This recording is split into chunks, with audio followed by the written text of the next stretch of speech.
Groupe Pelou, l'immobilier bien plus encore présente. Le Grand Matin Week-end Sud Radio. Osez investir, Thomas Binet. Bonjour Jean-Marie. Que faire de votre argent? Où le placer? Comment le placer? On parle de quoi aujourd'hui? Le conseil de la semaine, c'est faut-il baisser le prix de vente de son bien immobilier dans le contexte actuel? Ensuite, on va recevoir Jean-Marc Peter, directeur général de Sofidy, et on va parler placement, société civile de placement immobilier et commerce. Et notre innovation de la semaine pour terminer notre émission, c'est ce comment se faire accompagner par un architecte pour la visite d'un bien immobilier en vue d'un achat. Ça, c'est une très bonne idée d'ailleurs. Allez, tout de suite, c'est parti. AFR Financement Parole de Lyon présente Osez investir, le conseil de la semaine. Effectivement, si on a envie de vendre, on ne sait plus à qui et à quoi s'en tenir. Est-ce qu'on doit s'attendre, Thomas, à une baisse des prix de vente des biens immobiliers? Alors d'abord, Jean-Marie, on va évoquer le contexte. À date, sur une année de lycée, les ventes sur le marché de l'ancien ont baissé de 8,1% sur un an, amenant le marché au niveau d'avant Covid. Alors en soi, ce n'est pas un drame, sauf qu'au-delà des chiffres, c'est toujours la tendance qu'il est bon d'observer. Alors, qu'est-ce que vous dire par là?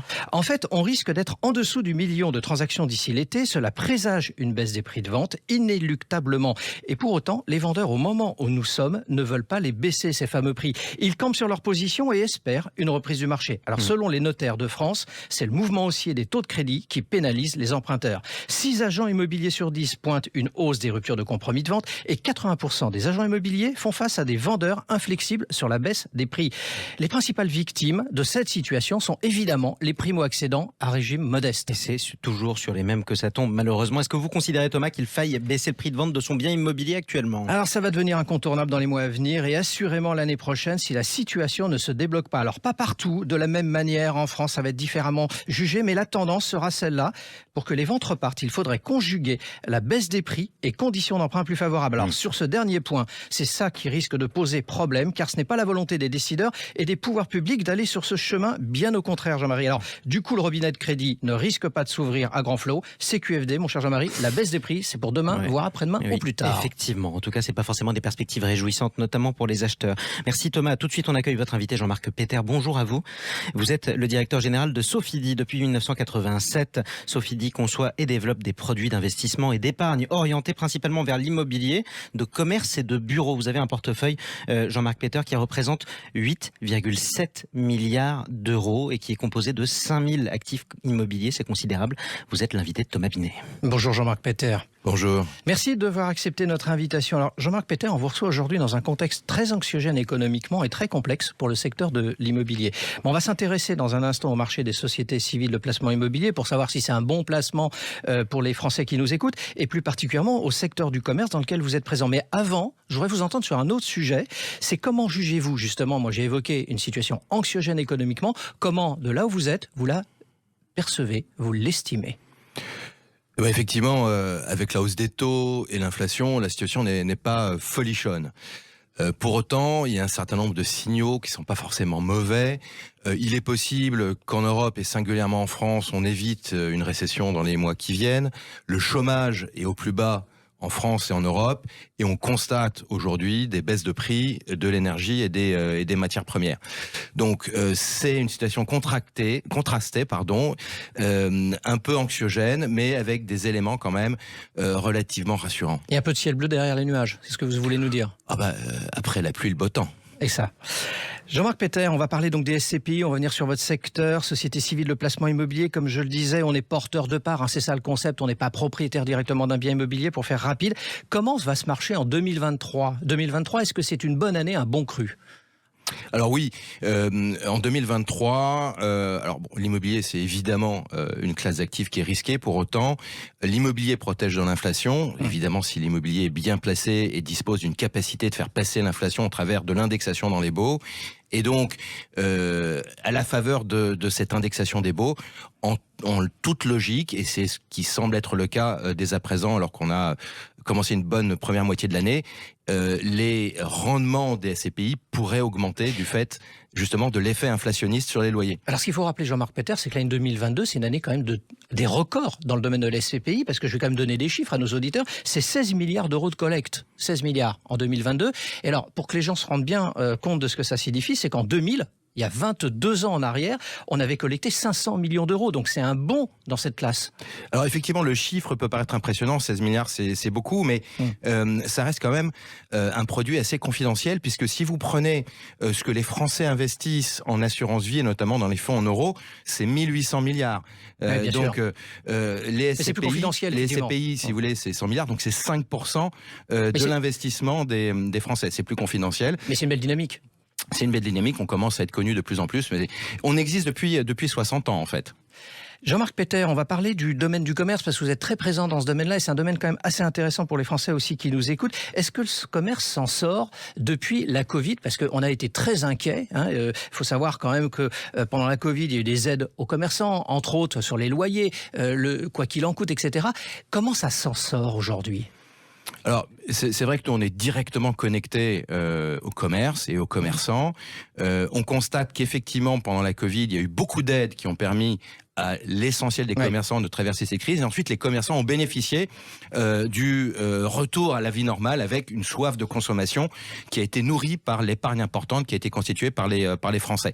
Et donc, le commerce fonctionne peut-être mieux que ce qu'on entend. Il y a souvent des discours catastrophiques. Juste un exemple, il semblerait que la restauration à l'extérieur en 2022 ait fait un chiffre d'affaires supérieur de 20% à celui de 2019 avant Covid. Donc c'est de bons présages. Alors, c'est de bon présage. On est quand même dans une situation, comme on le disait tout à l'heure, assez anxiogène. Donc, on ne va pas imaginer une consommation des ménages qui va s'envoler. Pour autant, je pense que les commerces, et notamment le commerce de proximité en France, est quelque chose qui est assis sur de solides bases. Alors, je vais m'intéresser à une autre forme de commerce, moins de proximité. Je vais reprendre votre formule. Pour autant, on voit des enseignes comme GoSport, qui a été reprise par Intersport après toute la déconfiture qu'on a évoquée. Gap France, qui est reprise par une société qui s'appelle Spodis. La Grande Récré, qui est en liquidation judiciaire et qui connaîtra son sort le 9 juin. Ne sommes-nous pas à la fin d'une époque de type de distribution, les grands espaces où les gens viennent en périphérie de ville? Est-ce que le commerce ne doit pas, en d'autres termes, se réinventer? Alors, toutes les classes d'actifs et toutes les activités sont en perpétuelle mutation, c'est le sens de l'histoire. Mais il y a une concentration actuellement quand même. Il y a une concentration, mais vous citez par exemple Intersport et GoSport. Aujourd'hui, les enseignes de sport font des chiffres d'affaires incroyables et prennent des parts de marché sur d'autres activités. Je ne parle pas de casino. Casino est en train peut-être de trouver une solution à ces problématiques qui, je le rappelle, sont des problématiques qui leur sont inhérentes de l'existence peut-être de trop d'endettement. Oui, mais Jean-Marc Peter, on est d'accord, il n'y a pas de solution s'il n'y a pas de problème. Oui, tout à fait. Il n'y en a pas besoin. Alors, lorsqu'on considère ce sujet, il y a trois sujets. Il y a effectivement, il y a l'activité du commerçant, il y a le commerçant lui-même qui peut être bon ou mauvais, et il y a l'emplacement. Et l'emplacement, c'est clé, si vous voulez. Nous, on achète des emplacements, on achète plus des emplacements que des commerçants et des locataires. Si l'emplacement est bon, vous allez trouver nécessairement un nouveau preneur qui pourra avoir une activité différente. Alors, on arrive au terme de notre échange de ce matin. Pour un auditeur qui nous écoute, qui est porteur de parts de SCPI, est-ce que vous avez un conseil? Est-ce qu'il faut qu'il garde? Est-ce qu'il faut qu'il s'engage encore plus longtemps? Est-ce qu'il faut qu'il développe son portefeuille? Alors on imagine un peu votre réponse, mais objectivement, on est sur Sud Radio, on parle vrai. Est-ce que c'est une classe d'actifs sur laquelle il faut aller aujourd'hui, très concrètement? Alors, oui, j'en suis convaincu. Vous savez, les SCPI, la pierre-papier en général, ce ne sont pas des outils de spéculation de l'immobilier pour faire de l'immobilier où on investit le lundi et on vend le vendredi. C'est des outils qui apportent des réponses à des problématiques patrimoniales de long terme qui sont avoir des compléments de revenus à la retraite, se constituer progressivement un patrimoine ou organiser sa succession. Et donc, que l'on investisse dans une SCPI il y a 10 ans, aujourd'hui, dans 2 ans ou dans 10 ans, finalement, les SCPI génèrent une performance moyenne de l'immobilier, lissent les performances et sont relativement stables dans leurs performances. Merci Jean-Marc Peter. Merci d'être passé dans le studio de Sud Radio et d'Oser Investir. Je rappelle que vous êtes directeur général de Sofidy. Une prochaine fois sur Sud Radio. Tout de suite, l'innovation de la semaine, c'est avec vous. Thomas Binet, vous allez nous parler d'une solution qui nous permet d'avoir recours à un architecte professionnel quand on veut acquérir un bien immobilier. C'est absolument ça, Jean-Marie. Ça s'appelle OK Sherlock. C'est une plateforme qui permet d'offrir les services d'un architecte qui vous accompagne lors d'une visite ou contre-visite. Il évaluera la qualité, l'état et le potentiel du lieu acheté. Alors concrètement, pourquoi avoir recours à ce type de service? Vous voulez faire tomber un mur porteur, vous avez un doute sur la conformité électrique, vous voulez déplacer une salle de bain ou une cuisine, entre autres, mais vous n'avez pas forcément toutes les compétences pour cela. Eh bien, le fait d'avoir recours à un architecte vous permettra d'avoir une vision globale sur l'état et les possibilités de Futur Aménagement. Toujours se tourner vers les pros d'une manière générale, ça fonctionne comment ? Vous allez sur le site oksherlock.fr, vous réservez la visite en précisant le lieu et le moment souhaité. Un architecte vous est attribué pour la visite du bien. Le jour donné, l'architecte passe à la loupe le bien et vous établit un compte-rendu sous 48 heures. Évidemment, ça coûte combien ? Alors, il y a différentes tarifications. 120 € pour moins de 50 mètres carrés, 150 entre 50 et 100 mètres carrés et 220 € supérieurs à 100 mètres carrés. Ça va être utile entre autres pour les passoires thermiques, parce qu'il va y avoir beaucoup de choses sur ce sujet-là dans les mois qui viennent. Et vous voulez en savoir plus, Jean-Marie ? oksherlock.fr. Ok, Sherlock ou élémentaire, mon cher Thomas Binet. On vous retrouve un prochain dimanche sur Sud Radio pour un nouveau numéro d'Oser Investir. À bientôt. Merci, bon dimanche à vous. Le Grand Matin Week-end Sud Radio. Osez investir, Thomas Binet. Avec Groupe Pelou, l'immobilier et bien plus encore.